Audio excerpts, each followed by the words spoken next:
The dust-choked air of Columbus, New Mexico carried the sound of men bartering over livestock and land, but Aurora Pierce never imagined her own brother would drag her into the town square like cattle and offer her life to the highest bidder for $35. She stood there in the merciless August sun of 1883, her wrists bound with a rope that cut into her skin, watching as her brother Thomas laughed with a group of drunken miners who leered at her like she was nothing more than meat. Thomas had always been cruel, but their father's death 6 months prior had unleashed something darker in him. He had gambled away the family ranch, drunk himself into debt, and now he was selling his own sister to cover what he owed to dangerous men. "She can cook, clean, and she ain't too hard on the eyes," Thomas called out, his voice slurred and thick. $35 and she's yours. Hell, that's less than what old man Carter paid for his mare last week. Aurora felt bile rise in her throat. The miners circled closer, their hands reaching out to touch her hair, her face. She jerked away, her green eyes blazing with fury and terror. She had tried to run 3 times since Thomas had dragged her from the small cabin they shared, but each time he had caught her and tied the ropes tighter. Her arms ached, her throat was raw from screaming, and her heart hammered against her ribs like a trapped bird. A tall man pushed through the crowd, his presence commanding immediate attention. He wore a black hat pulled low over his eyes, a dark blue shirt covered in trail dust, and worn leather chaps that spoke of long days in the saddle. His jaw was set hard, his mouth a grim line as he surveyed the scene before him.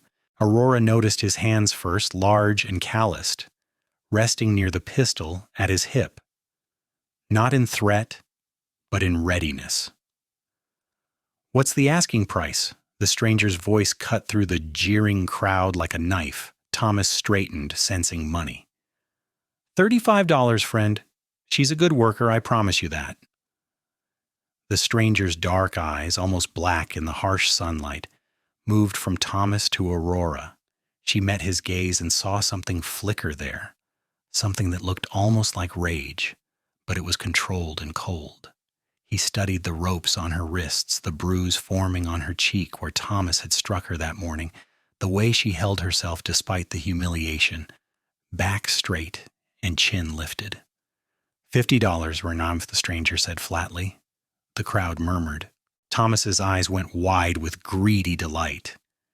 "Now that's more like it. $50 and—" $100, the stranger interrupted, pulling a leather pouch from his belt. "And I'm taking her right now." Aurora's breath caught. $100 was more money than she had seen in her entire life. It was more than a good horse, more than prime cattle, more than most men in Columbus made in half a year of hard work. Thomas was already reaching for the money, his hands shaking with excitement. The stranger counted out the coins with deliberate precision, stacking them in Thomas's palm.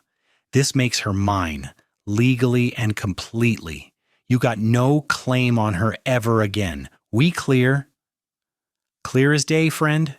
She's all yours and good riddance." The stranger moved toward Aurora, and she instinctively stepped back. He held up one hand, showing her his palm in a gesture of peace. "I'm going to cut those ropes now," he said quietly, his voice meant only for her. "Then we're going to walk to my horse and we're going to leave this place. I'm not going to hurt you." She wanted to believe him, but trust was a luxury she could not afford. Still, when he pulled a knife from his boot and sliced through the ropes binding her wrists, the relief was immediate. Blood rushed back into her hands, painful and tingling. She rubbed her raw wrists, watching him warily. He removed his hat and placed it on her head, shielding her face from the crowd. "Keep your head down and stay close to me." They walked through the parting crowd, and Aurora could feel every eye on her. The stranger's hand hovered near the small of her back, not touching, just guiding. His horse, a massive buckskin gelding, waited at the hitching post outside the saloon. He swung up into the saddle with practiced ease, then extended his hand down to her. Aurora hesitated. Getting on that horse meant leaving with a complete stranger who had just purchased her like property. But staying meant facing Thomas again, or worse, one of those miners who would not have paid half as much and would have expected far more than work in return. She took his hand. His grip was firm and steady as he pulled her up behind him. "Hold on to me," he said, and she wrapped her arms around his waist, feeling the solid muscle beneath his shirt, the heat of his body through the fabric. They rode out of Columbus at a steady pace, not rushed but purposeful. Aurora watched the town disappear behind them, a cluster of wooden buildings shimmering in the heat. She had lived there her whole life, 22 years in that dusty corner of New Mexico, and now she was leaving with a man whose name she did not even know. The silence stretched between them as they rode south, toward the distant mountains that rose purple and hazy on the horizon. The sun beat down relentlessly, and Aurora's throat was parched, her lips cracked and dry. She wanted to speak, to demand answers, but fear kept her quiet. She could feel the steady rhythm of his breathing, the way he sat the horse with complete confidence, like he and the animal were one entity. After what felt like hours, he guided the horse toward a small creek that cut through the scrubland. Cottonwood trees offered sparse shade, and the sound of water was the most beautiful thing Aurora had heard all day. He dismounted first, then helped her down, his hands at her waist careful and brief. "Drink," he said, gesturing to the creek. "We have got a ways to go yet." Aurora knelt by the water and cupped her hands, bringing the cool liquid to her mouth.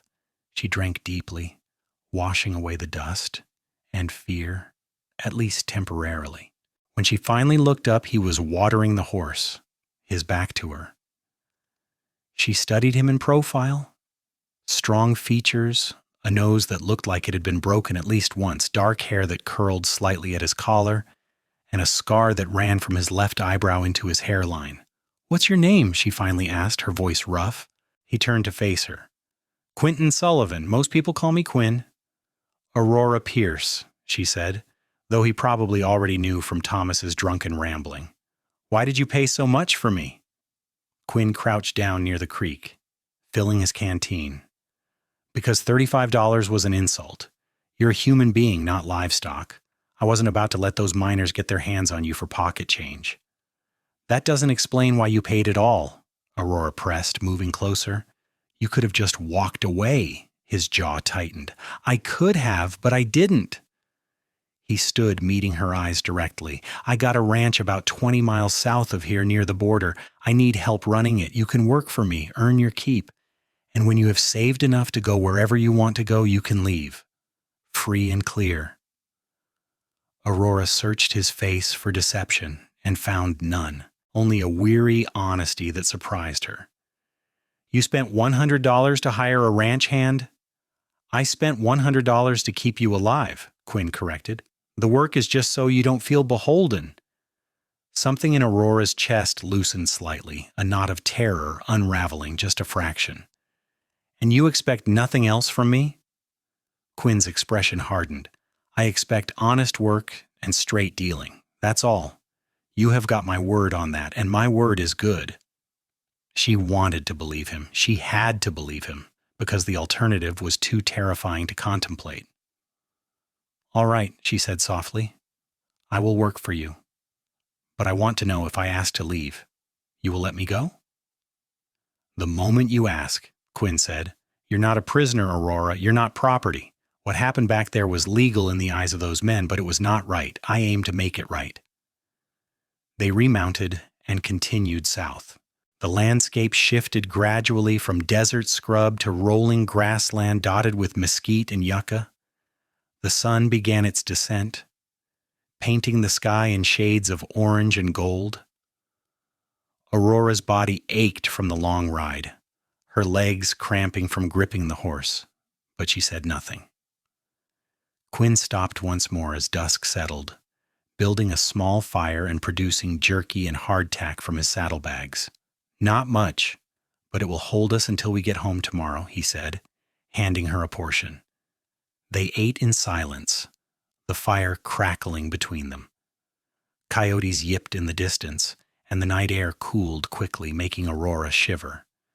Quinn noticed and tossed her a bedroll. "You can sleep. I will keep watch." "You need rest too," Aurora said. "I will rest after you do. Get some sleep, Aurora. You're safe." She lay down near the fire, wrapping the blanket around herself.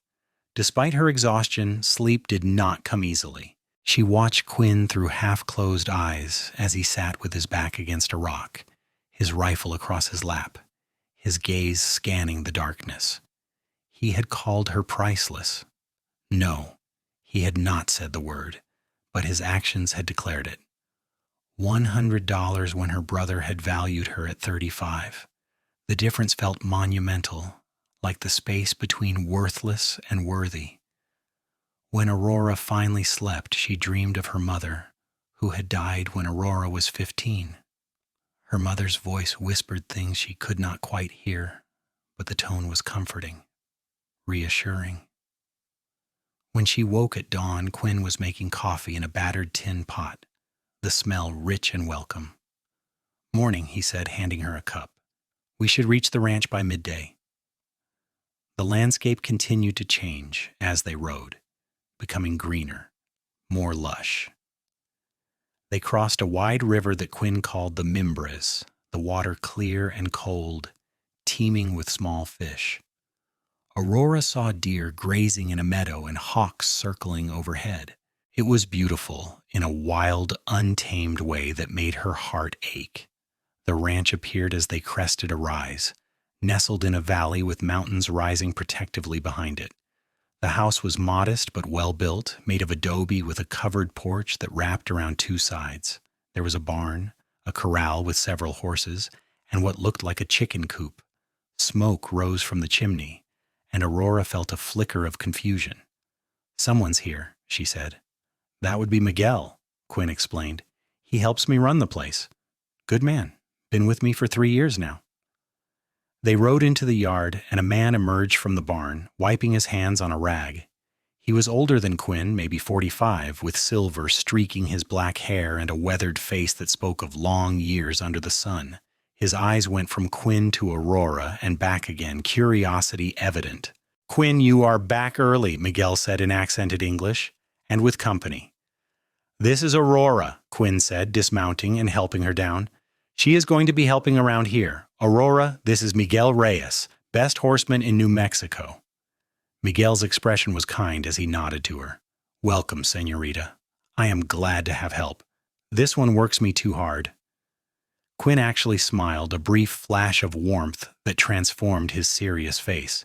"You love it, and you know it. Is there hot water? Aurora needs to clean up, and I imagine she's hungry for real food. See, come, I will show you inside." The house was simple but clean, with thick walls that kept the interior cool. There was a main room with a large stone fireplace, a kitchen area, 2 bedrooms, and a small washroom that Miguel explained Quinn had built just last year. Aurora felt overwhelmed by the normalcy of it all, the sense of home that permeated the space. Miguel heated water for her while Quinn disappeared into one of the bedrooms. He emerged with a bundle of clothes. "These belong to my mother," he said, handing them to Aurora. "She passed 2 years ago. They might fit you, or close enough. Better than what you have got on now." Aurora looked down at her dress, torn and filthy from the ordeal. "Thank you," she said, accepting the clothes. "I will take good care of them." "They are yours now," Quinn said simply. "Go ahead and wash up. We will have food ready when you're done." In the small washroom, Aurora stripped off her ruined dress and washed away days of grime, sweat, and fear. The water was warm and soothing, and she found a bar of soap that smelled like lavender.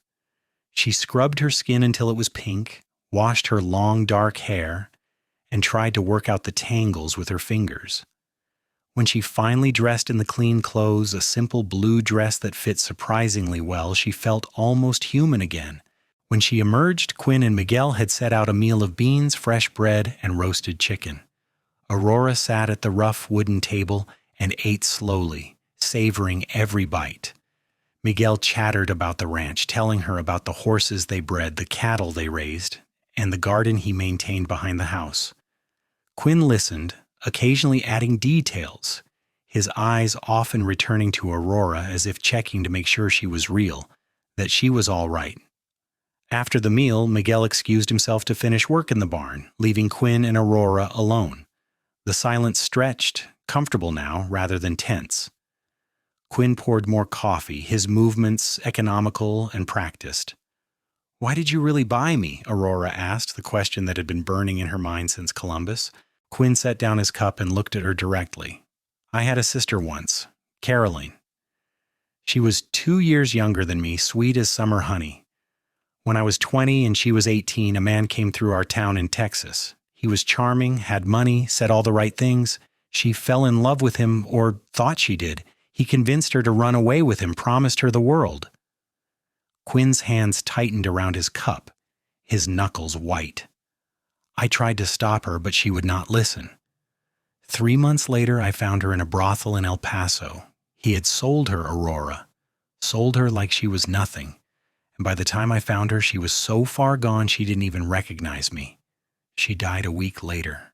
Fever and infection. She was 19 years old." Aurora felt tears prick her eyes. "I'm so sorry. I swore that day that if I ever saw another woman in that situation, I would do whatever it took to get her out." Quinn continued, "So when I rode into Columbus yesterday and saw your brother bartering you off like livestock, I saw Caroline. I saw my failure, and I knew I had $100 in my pocket and a choice to make." "You did not fail your sister," Aurora said softly. "You tried to save her?" "I failed because I did not try hard enough soon enough," Quinn said. "But I was not going to fail again, not with you." The weight of his words settled between them, heavy with meaning. Aurora reached across the table and placed her hand over his. "You saved me, Quinn. You gave me a chance at a life. That is not failure." He looked at their joined hands, then up at her face. Something passed between them in that moment, a recognition, a connection that went beyond gratitude or obligation. Quinn pulled his hand back gently, as if the contact had burned him. "I will show you around properly tomorrow," he said, his voice slightly rough. "For now, you should rest. The room on the left is yours. I took the one on the right. Door has a lock, if that makes you feel safer." "I do not think I need a lock," Aurora said, surprising herself with the truth of it. "But thank you." That night, Aurora lay in a real bed for the first time in months. Clean sheets smelling of sunshine and sage. She could hear the sounds of the ranch through the open window, horses nickering softly, the hoot of an owl, the distant howl of a coyote. She thought about Thomas, about the men in Columbus, about how close she had come to a fate like Caroline's, and she thought about Quinn, about the grief he carried, the honor that drove him to spend $100 on a stranger's freedom. The next morning, Aurora woke to the sound of roosters and the smell of coffee. She dressed quickly and found Miguel already in the kitchen, cooking eggs and frying bacon. He smiled when he saw her. "Buenos dias. You look rested." "I feel human again," Aurora admitted. "Where is Quinn?" "Out with the horses. He is always up before the sun, that one. Here, eat. Then he will want to show you everything." Quinn returned as Aurora was finishing breakfast, his hair damp from washing at the pump outside. He looked younger in the morning light, less burdened. "Ready for the tour?" He showed her every corner of the ranch, the barn with its neat rows of stalls, the tack room where saddles and bridles hung in organized precision, the chicken coop where fat hens clucked and scratched, and the garden where tomatoes, squash, and peppers grew in abundant rows. He introduced her to the horses, each one by name and temperament. There was Cisco, the buckskin they had ridden, Luna, a gray mare with a gentle disposition, Thunder, a volatile stallion they were training, and 4 others, each with their own personality. "We breed and train horses," Quinn explained. "Miguel is a genius with them. We sell to the army, to ranchers, sometimes to individuals who want quality stock. It is good money, honest work." "What do you need me to do?" Aurora asked. "Whatever you are comfortable with," Quinn said. Miguel and I can handle the heavy work with the horses and cattle, but the house needs attention, the cooking, the garden, and if you want to learn about the horses, we can teach you. This is your home now for as long as you want it to be. You pull your weight however makes sense. Aurora spent the next week settling into a rhythm. She took over most of the cooking, finding joy in preparing meals for the three of them. She tended the garden, harvested vegetables, preserved what they could not eat fresh. She cleaned the house, mended clothes, and learned to make cheese from the milk of their 2 cows. But she also spent time in the barn, watching Miguel work with the horses, learning how to approach them, how to read their body language, how to earn their trust. Quinn watched her often, she noticed. Not in the leering way the men in Columbus had, but with a quiet intensity that made her heart race. He was patient when he taught her to ride properly, his hands steadying her when she lost her balance, his voice calm and encouraging. He brought her little things, a bolt of fabric from town so she could make new dresses, a book of poetry he thought she might enjoy, a hair ribbon the color of her eyes. "You do not have to give me things," Aurora said one evening as they sat on the porch watching the sunset. "You have already given me everything." "I like giving you things," Quinn said simply. "I like seeing you smile." Aurora's heart skipped. They had been dancing around something for weeks, a growing attraction that neither seemed willing to name. She was acutely aware of him all the time. The way he moved, the sound of his laughter when Miguel told a joke, the gentleness of his hands when he treated an injured horse, the way his eyes softened when he looked at her. "Quinn," she said softly, "I need to tell you something." He turned to face her, his expression open and attentive. "What is it?" "I am not afraid of you," she said. "I thought I would be. For a long time. I thought every time you came near me I would remember Columbus, remember being tied up and sold, but I don't. When I see you, I just see the man who saved me, the man who gives me books and teaches me about horses and makes sure I know I'm free to leave even though I do not want to." Quinn's breath caught. "Aurora, I do not want to leave," she continued, the words tumbling out now. "I want to stay here with you and Miguel on this ranch. I want this to be my home, and I hope that maybe you want that too." "I want that more than I have wanted anything in a long time," Quinn said, his voice rough with emotion. "But I do not want you to feel obligated. I do not want you to think you owe me anything." "I do not feel obligated," Aurora said firmly. "I feel grateful. Yes, but more than that, I feel happy. For the first time in years, maybe in my whole life, I feel happy. And that is because of you." Quinn reached out slowly, giving her time to pull away, and cupped her face in his hand.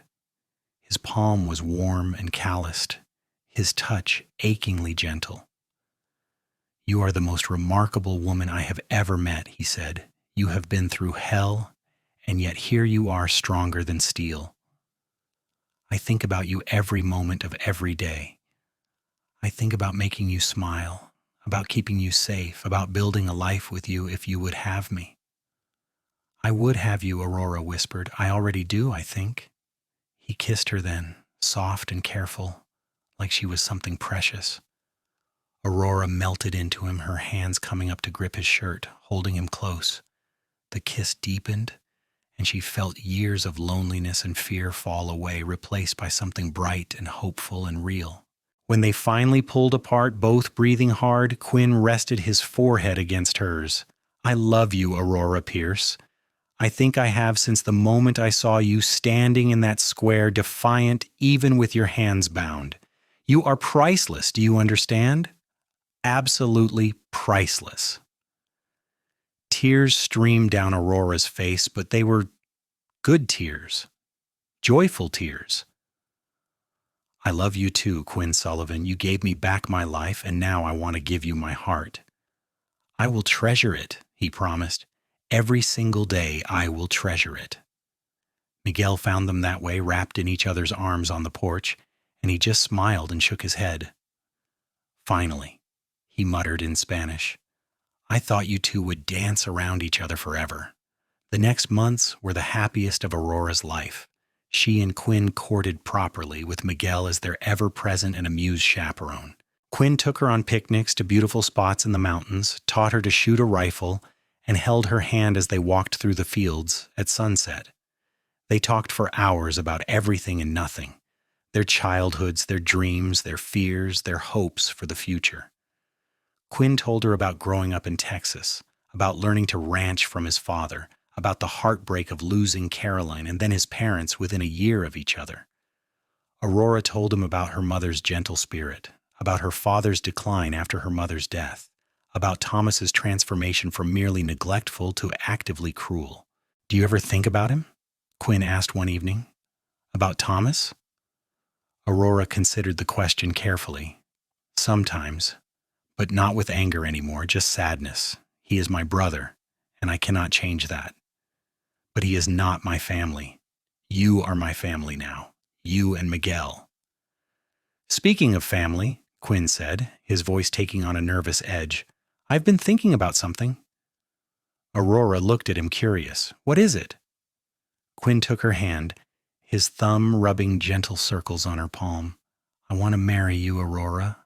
I want to do it proper in a church if you want, or right here on the ranch if you would prefer. I want you to be my wife, legally and truly. I want to build a life with you, have children with you if you want them, grow old with you on this land." Aurora's breath caught, joy flooding through her. "Yes," she said immediately. "Yes to all of it. I want to be your wife more than anything." Quinn pulled a ring from his pocket, simple silver with a small turquoise stone. "It was my mother's," he said. "I would be honored if you wore it." Aurora held out her hand, trembling slightly, and Quinn slipped the ring onto her finger. It fit perfectly, like it had been made for her. She looked at it, tears blurring her vision, then at Quinn's face, seeing her own joy reflected there. They were married 3 weeks later in Columbus, in the small church on the edge of town. Aurora wore a new dress of white cotton that Miguel's wife Rosa had helped her sew. Rosa had appeared at the ranch 2 weeks prior, Miguel having finally sent for her to come from Mexico, where she had been staying with family. Rosa was a plump, cheerful woman who immediately adopted Aurora as a daughter, fussing over her and teaching her family recipes and Mexican traditions. The church was simple, but Aurora did not care. Quinn stood at the altar in his best suit, his hair neatly combed, his eyes never leaving hers as she walked down the aisle. Miguel and Rosa were their witnesses, along with a few ranch hands and townspeople who knew Quinn and respected him. The preacher, an elderly man with kind eyes, led them through the vows. When Quinn said, "I do," his voice was strong and sure. When Aurora echoed the words, she felt like she was finally claiming her own life, making a choice that was entirely hers. "I now pronounce you man and wife," the preacher said, smiling. "You may kiss your bride." Quinn did, thoroughly and tenderly, and the small congregation applauded. Aurora felt like she was floating as they walked back down the aisle, hand in hand, husband and wife. The celebration at the ranch was joyful and lively. Rosa had cooked for days, preparing a feast of tamales, enchiladas, rice, beans, and fresh tortillas. There was music, a couple of Miguel's friends bringing guitars and dancing under the stars. Quinn held Aurora close as they swayed to the music, his arms around her waist, her head on his shoulder. "Happy?" he murmured into her hair. "Happier than I knew was possible," Aurora replied. That night, after the guests had gone home and Miguel and Rosa had retired to their small house behind the main building, Quinn carried Aurora over the threshold of their bedroom. He set her down gently, his hands shaking slightly. "I have never done this before," he admitted. "I want to make it good for you. I want to make everything good for you." Aurora cupped his face in her hands. "You already do. Every day you make everything good." They came together with tenderness and care, learning each other slowly, whispering words of love and devotion. It was not perfect. There were awkward moments and nervous laughter, but it was theirs, and it was beautiful. In the following months, Aurora threw herself into her life at the ranch with complete dedication. She learned everything Miguel and Quinn could teach her about horses, becoming skilled enough to help with training. She expanded the garden, adding herbs and flowers alongside the vegetables. She made the house a true home. With curtains she sewed herself, rugs she wove during long winter evenings, and small touches of beauty everywhere. Quinn seemed to fall more in love with her every day, if that was possible. He brought her coffee in bed on cold mornings, kissed her goodbye when he left for work, and held her close every night as they fell asleep. They talked about their future, about expanding the ranch, about the children they hoped to have. A year after their wedding, Aurora realized she was pregnant.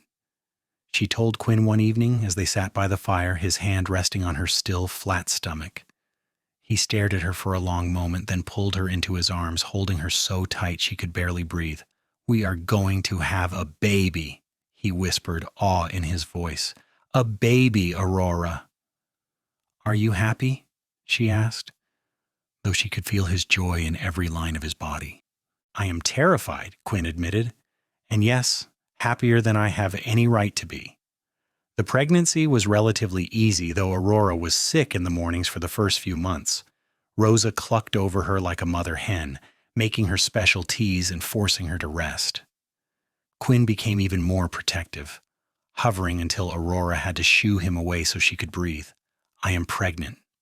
Not made of glass," she told him one day, exasperated but amused. "I know. But you are carrying the most precious cargo in the world," Quinn replied. "Our child. I am allowed to worry." Their son was born on a clear spring morning in 1885, with Rosa acting as midwife and Quinn pacing holes in the floor outside the bedroom. The labor was long and difficult, and there were moments when Aurora thought she might not survive it. But finally, after 18 hours, the baby emerged, squalling and healthy and perfect. Rosa cleaned him and wrapped him in a blanket, then placed him in Aurora's arms. "Un niño hermoso," she said, tears in her eyes. "A beautiful boy." Quinn was let in, and he approached the bed like he was walking on sacred ground. When he saw his son for the first time, tears streamed down his face unashamedly. "He is perfect," he breathed. "Aurora, he is absolutely perfect." They named him James, after Quinn's father. James had Quinn's dark hair and Aurora's green eyes, a beautiful combination that made everyone who saw him smile. Quinn was a devoted father, changing diapers without complaint, walking the floor with James when he cried at night, singing off-key lullabies that somehow always worked. Aurora watched her husband with their son and felt her heart swell with love. This man who had saved her, who had called her priceless, who had given her a life beyond her wildest dreams, was now giving that same love and devotion to their child. 2 years later, they had a daughter they named Caroline Rose, after Quinn's sister and Aurora's mother. Caroline was a tiny, delicate baby with blonde hair and blue eyes, a perfect contrast to her sturdy, dark-haired brother. Quinn held his daughter with trembling hands, tears streaming down his face as he looked at Aurora. "Thank you," he said, his voice breaking. "Thank you for giving me this family, for giving me a reason to wake up every morning with joy instead of grief." "You gave me the same thing," Aurora replied, touching his face. "We gave it to each other." The ranch prospered over the years. Their reputation for quality horses spread throughout New Mexico and into Texas and Arizona. They hired additional hands, expanded their herd, and built a bigger barn. Miguel and Rosa became godparents to both children, and their own children, when Rosa finally had them, grew up as siblings to James and Caroline. Life was not without challenges. There were droughts that tested their water supply, harsh winters that killed livestock, and once a fire that destroyed part of the barn. But they faced everything together, Quinn and Aurora, partners in every sense of the word. On their 10th wedding anniversary, Quinn took Aurora riding to a spot high in the mountains, a place where you could see for miles in every direction. They dismounted and stood at the edge of a cliff, looking out over the land they had built their life on. "Do you remember the day we met?" Quinn asked, his arm around her waist. Every detail, Aurora replied. I was so scared, so certain that my life was over. And now? Now I know it was just beginning. She turned to face him, her hands on his chest. You paid $100 for me that day, a fortune, and you said I was priceless. Do you still think that? Quinn smiled, the same smile that still made her heart race after all these years. Aurora, if I had every dollar in the world, it would not be enough to measure your worth. You are my wife, my partner, the mother of my children. You are my everything. So yes, you are priceless. You always have been and you always will be. Aurora kissed him long and deep, pouring a decade of love and gratitude and joy into it. When they pulled apart, both were breathing hard, their eyes locked. I want to grow old with you, Reet, Aurora said. I want to watch our children grow up and have children of their own. I want to sit on that porch when we are old and gray and remember all of this, every beautiful moment. Then that is exactly what we will do, Quinn promised, because you are my heart, Aurora Sullivan. You are the best thing that ever happened to me. They stood there for a long time, wrapped in each other's arms, looking out over the land that was theirs. The sun began to set, painting the sky in brilliant shades of orange, pink, and purple. In the distance, they could see the ranch, see the smoke rising from the chimney, see the tiny figures of their children playing in the yard with Miguel and Rosa watching over them. It was a perfect moment, a culmination of everything they had built together. And as Quinn kissed Aurora's temple and whispered words of love, she knew that this was what happiness looked like. Not the absence of struggle or pain, but the presence of someone who loved you through it all, who saw your worth when the world tried to diminish it, who called you priceless and meant it with every fiber of their being. The years continued to pass with a gentle rhythm that Aurora had once thought impossible for her life. James grew into a strong, serious boy who loved working with the horses as much as his father did. By the time he was 8, he could ride better than most grown men, and Quinn often said that James had inherited his grandfather's gift with animals. Caroline, on the other hand, was wild and free-spirited, more interested in climbing trees and catching lizards than in the traditionally feminine pursuits Rosa tried to teach her. Aurora never discouraged her daughter's independence, remembering too well what it felt like to have your choices taken away. In the spring of 1892, Aurora discovered she was pregnant again. She was 31 now, and this pregnancy felt different from the first two. She was tired more easily, and there were days when she could barely keep food down. Quinn worried constantly, but Aurora reassured him that women had been having babies since the beginning of time. That does not make me worry less, Quinn said, his hand on her growing stomach. You are my whole world, Aurora. If anything happened to you, I would not survive it. Nothing is going to happen to me, Aurora said firmly. I am strong, and I have the best husband in the world taking care of me. This baby and I will be just fine. Their second daughter was born in October, a difficult birth that left Aurora weak for weeks afterward. But the baby, whom they named Elizabeth Grace after no one in particular but simply because they loved the name, was healthy and beautiful. She had Aurora's dark hair and Quinn's dark eyes, and a temperament that was somehow both fierce and gentle at once. Miguel and Rosa had 4 children now, ranging in age from 6 to newborn, and the ranch felt full of life and noise and joy. The children ran wild together, creating elaborate games and getting into the kind of mischief that made adults shake their heads but smile. Quinn built a schoolroom onto the house, and Aurora taught all the children to read and write using the books Quinn continually brought home from his trips to town. One afternoon in late summer, when Elizabeth was almost 2 and toddling everywhere on unsteady legs, a stranger rode up to the ranch. Aurora was in the garden harvesting tomatoes when she heard the horse. Something about the rider made her straighten, shading her eyes against the sun. As the figure came closer, her breath caught in her throat. It was Thomas. He looked terrible, aged far beyond his years.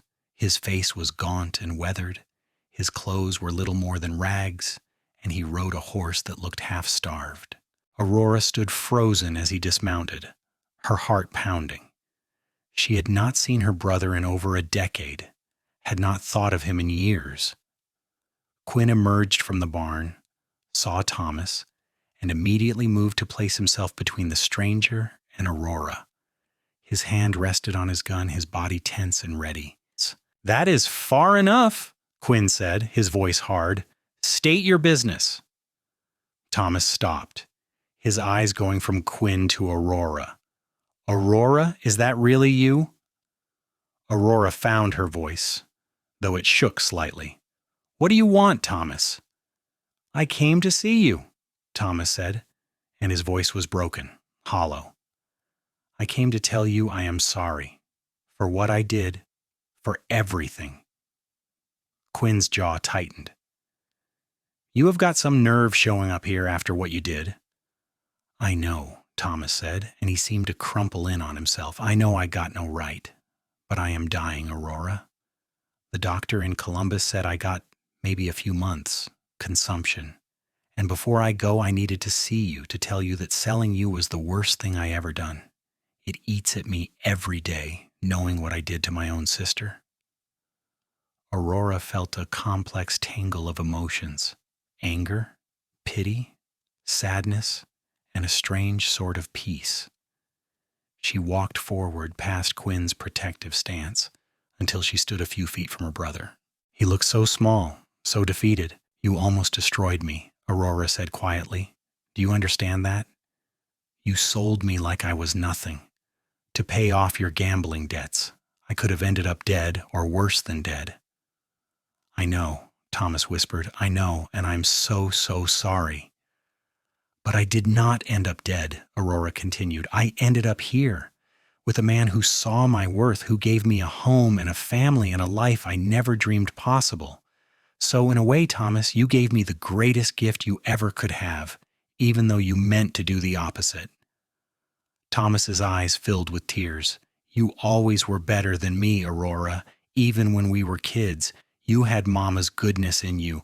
I got Daddy's demons." "Demons or not, you made your choices," Aurora said, "and I made mine. I choose to forgive you, Thomas, not because you deserve it, but because I do not want to carry anger anymore. I have too much good in my life to waste energy on hate." Thomas sagged with relief, and Aurora thought he might fall down. Quinn stepped forward and caught his elbow. "You look like you could use water and food," Quinn said, his voice less hard now. "Come on up to the house. We will feed you, let you rest. Then you can be on your way." They fed Thomas on the porch, and he ate slowly, like his stomach could not handle much. Aurora watched him, this shadow of the brother she had once known, and felt more pity than anything else. James and Caroline peeked around the corner, curious about the stranger, but Aurora shooed them away.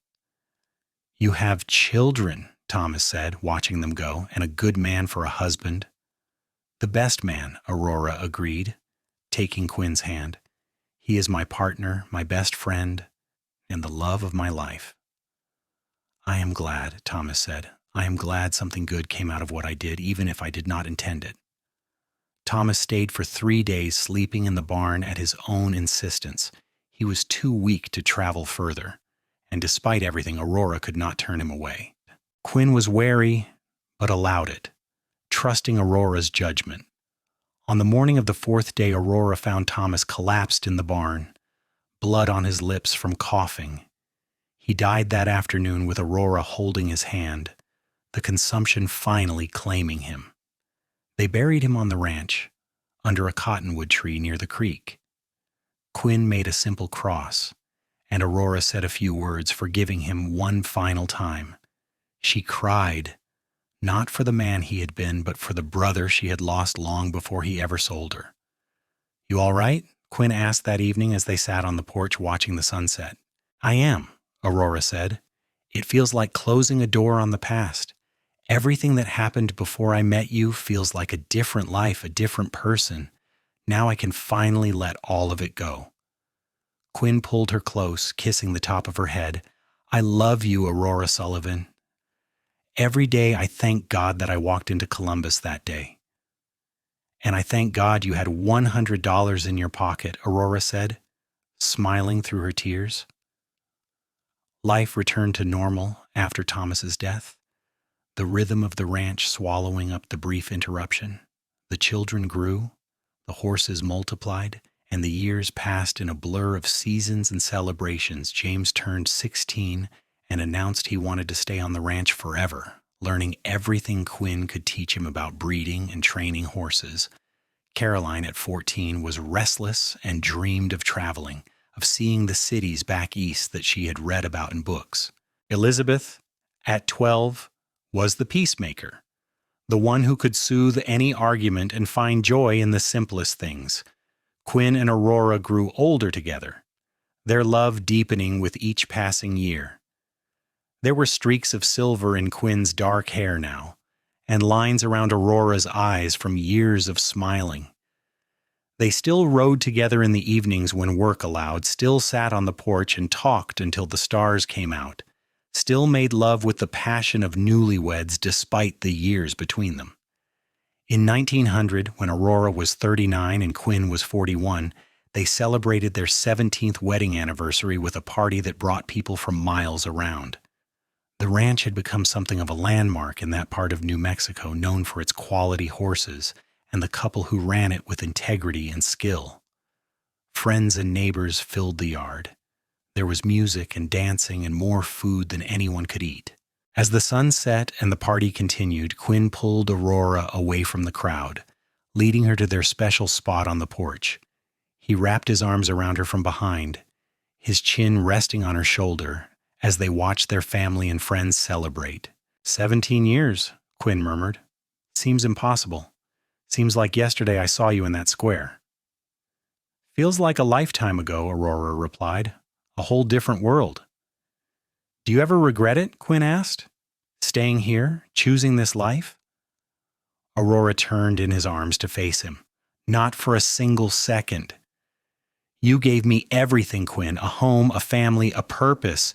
You saw me when everyone else looked right through me. You paid more than any man would pay for the finest horse and said I was priceless. How could I ever regret that? I am the one who got the bargain, Quinn said, touching her face with infinite tenderness. $100 for a lifetime with the most incredible woman I have ever known. I would pay it again 1,000 times over. You old romantic, Aurora teased, but her eyes were bright with tears. Only for you, Quinn said, and he kissed her as the last rays of sunlight painted the sky gold. The children grew up and made their own choices. James married a local girl named Sarah and brought her to live on the ranch, taking over more and more of the daily operations as Quinn and Aurora gradually stepped back. Caroline went east to college, scandalizing some of the neighbors, but making her parents fiercely proud. She studied literature and came home for visits full of stories about the modern world that was rapidly changing. Elizabeth married a doctor and moved to Albuquerque, though she visited often with her growing family. Miguel and Rosa grew old alongside Quinn and Aurora, their children also grown and scattered, some staying close, and others seeking their fortunes elsewhere. The four of them spent long evenings together, reminiscing about the early days, laughing at memories that had grown softer and sweeter with time. In 1910, when Aurora was 49 and Quinn was 51, they finally took a trip that Quinn had been planning for years. They traveled by train to California, saw the ocean for the first time, and stayed in a hotel that Quinn insisted was not nearly fine enough for his wife. Aurora marveled at the waves, at the vastness of the water, at the salty smell of the air. They walked on the beach at sunset, their shoes off and their hands clasped, and Aurora thought about how far she had come from that terrified girl in Columbus. Worth the wait? Quinn asked, watching her face. Everything with you is worth the wait, Aurora said. But yes, this is beautiful. Thank you for bringing me here. I would take you anywhere you wanted to go, Quinn said, to the ends of the earth if you asked. I only want to go wherever you are, Aurora replied. That's my favorite place in the world. They returned to the ranch refreshed and full of stories. The years continued their gentle march forward, bringing both joys and sorrows. Miguel passed away peacefully in his sleep in 1915, and they buried him under his favorite mesquite tree, the one he used to sit under when teaching the children about horses. Rosa grieved deeply but found comfort in her children and grandchildren, and in Aurora's constant presence. Quinn developed arthritis in his hands, making it harder to do the detailed work with the horses. He grumbled about getting old, but Aurora just laughed and reminded him that they had earned every gray hair and every ache. They spent more time on the porch now, watching James run the ranch with skill and confidence, watching their grandchildren play in the same yard their own children had played in. Caroline came home in 1918 with a husband, a professor from Boston who looked terrified of the West but who clearly adored his wife. They stayed for a month, and Caroline announced she was pregnant, due in the spring. Aurora cried happy tears, thrilled at the prospect of another grandchild. In 1920, as the new decade dawned, Quinn and Aurora celebrated their 37th wedding anniversary. The party was smaller now, just family and a few close friends, but no less joyful. They had 8 grandchildren now, ranging from infants to teenagers, and the house was constantly full of noise and laughter. That evening, after everyone had gone home or to bed, Quinn and Aurora sat on their porch as they had so many thousands of times before. The stars were bright overhead. The air was cool and sweet, and the sounds of the ranch settling for the night surrounded them. 37 years, Aurora mused. We have had a good life, Quinn Sullivan. The best life, Quinn agreed. Better than I ever dreamed possible. Do you ever think about that day in Columbus, Aurora asked, when about how different things could have been? Sometimes, Quinn admitted, but not with fear or regret, just with gratitude that I was there, that I had the money, that I made the choice to act. Every good thing in my life came from that day. Mine too, Aurora said softly. She leaned her head on his shoulder, fitting perfectly against him as she always had. You saved me, Quinn, in every way a person can be saved. And you saved me right back, Quinn said. You gave me a reason to live instead of just exist. You gave me love and family and purpose. We saved each other, Aurora. They sat in comfortable silence for a while, holding hands, watching the stars wheel slowly overhead. Aurora thought about the girl she had been, desperate and terrified, and the woman she had become, strong and loved and complete. She thought about all the years in between, the struggles and triumphs, the ordinary days that had somehow added up to an extraordinary life. I would do it all again, Aurora said suddenly, every bit of it, even the hard parts, because it all led to this, to you, to us. Quinn turned to her, his dark eyes still as intense as they had been that first day, still seeing her, really seeing her. Aurora Sullivan, you are the greatest blessing of my life. You are still priceless, still beyond measure, and I will love you until my last breath and beyond. And I will love you the same, Aurora promised, sealing it with a kiss. The years rolled on, gentle and kind. Quinn and Aurora grew old together on the ranch they had built, surrounded by children and grandchildren and eventually great-grandchildren. They sat on their porch every evening without fail, holding hands and watching the sunset, talking about everything and nothing, still discovering new things to love about each other after more than 4 decades together. In 1928, at the age of 67, Aurora fell ill with pneumonia during a harsh winter. For 2 weeks, she battled the fever and the cough, with Quinn never leaving her side. He held her hand through the worst of it, bathed her forehead with cool cloths, and whispered stories of their life together when she was too weak to speak. Do not leave me, he begged one night when her breathing was especially labored. Please, Aurora, I cannot do this without you. But Aurora was stronger than the illness. Slowly, agonizingly, she recovered. And when she was finally well enough to sit up, Quinn cried tears of relief. I thought I lost you, he said, his voice breaking. "You will never lose me," Aurora promised. "We are bound together, you and I. Nothing can break that, not even death." They had 6 more precious years together. Years of watching James's children have children of their own. Years of celebrating Caroline's success as a published author, her books sitting proudly on their shelf. Years of visiting Elizabeth and her large, boisterous family in Albuquerque. Years of simple joys, morning coffee, evening rides, shared memories, and quiet love. In 1934, Quinn suffered a stroke. It was mild, and he recovered most of his faculties, but it left him weaker, more fragile. Aurora cared for him with the same fierce devotion he had always shown her, helping him walk, feeding him when his hands shook too much, reading to him for hours when he could not sleep. "I'm sorry," he said one day, frustrated by his failing body. "You should not have to do this." "Do what?"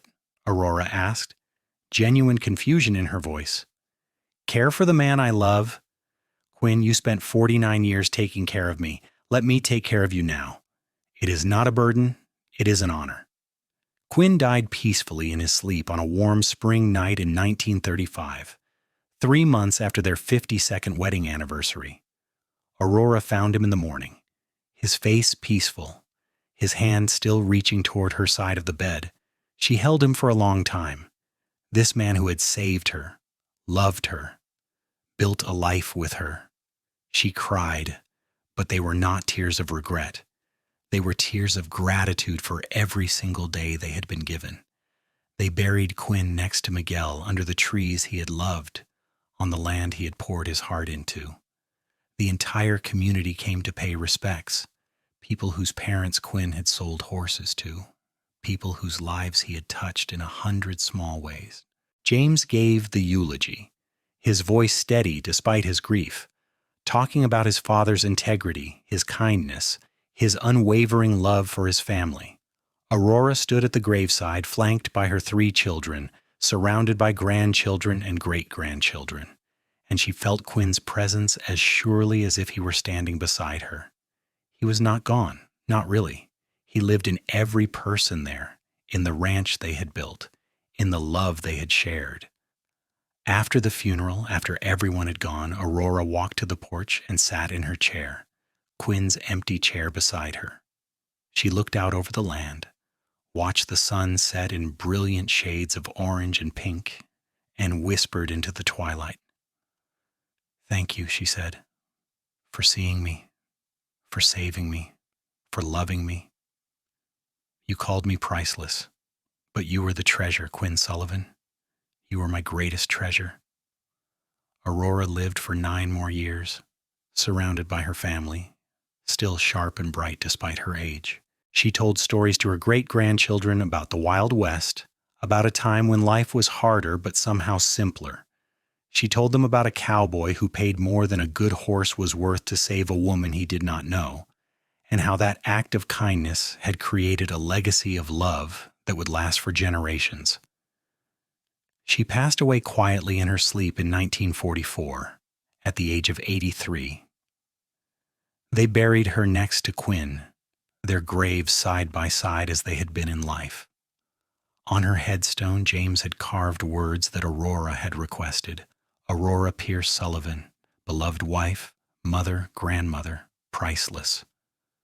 The ranch continued, passed down through James to his children and grandchildren. The house still stood.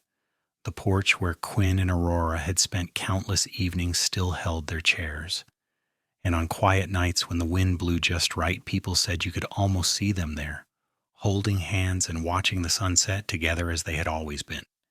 The story of Quinn and Aurora became legend in that part of New Mexico, passed down through generations. The story of a woman sold for less than a good horse and a cowboy who paid more and called her priceless. A story of love triumphing over cruelty, of dignity in the face of degradation, of 2 souls finding each other in the most unlikely circumstances and building something beautiful that lasted beyond their lifetimes. It was a love story for the ages, set in the Wild West, but timeless in its truth.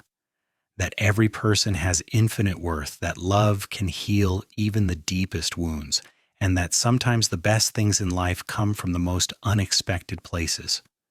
Quinn and Aurora had proven that, living it every day of their 52 years together and leaving behind a legacy that would never be forgotten.